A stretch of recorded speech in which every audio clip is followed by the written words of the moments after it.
guys, so last week I showed you this card that I made. It has a nice watercolor wash background. So this week I thought I'd show you a quick tutorial video on how to make this background. So the first thing you need is a large clear acrylic block. This one is size E.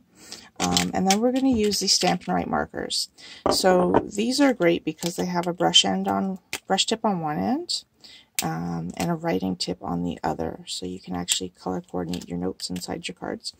And they're great for coloring kind of fine spaces and stuff as well. So what we're going to do is we're actually going to use the brush tip. And I chose these colors because I wanted a nice sunset effect. So I chose Blueberry Bushel, Gorgeous Grape, Lovely Lipstick, Grapefruit Grove, and Pineapple Punch. So what I'm going to do is I'm just going to take my block and I'm just going to kind of scribble across the top. And then I'm going to go to my next color. I'm going to keep doing that until I have all 5 of my colors on the block. It does not have to be neat, as you can see.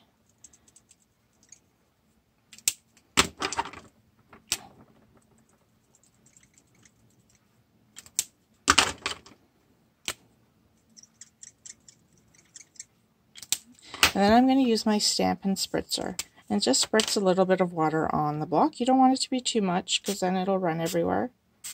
So hopefully that is enough. Alright, and now I'm going to just press it down on my watercolor paper and pull up. And then I'm going to take my aqua painter and I'm going to spread it around. So the aqua painter is a paintbrush that can actually hold water in it.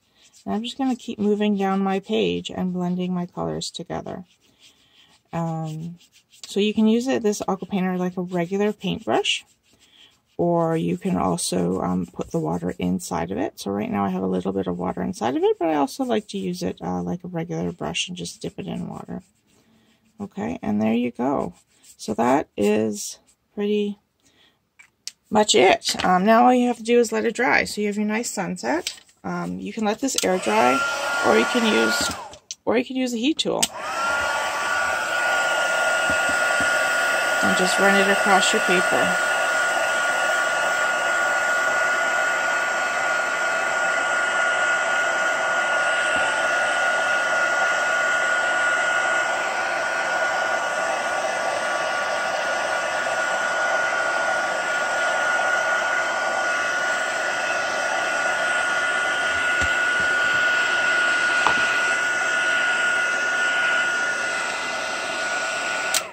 Like so, and then it's done. So you'd have a nice little background that you can use for a whole bunch of different purposes.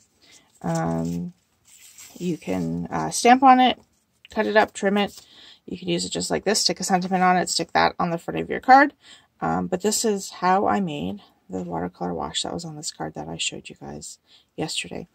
Hope you enjoyed this video, and I look forward to doing more for you. Bye!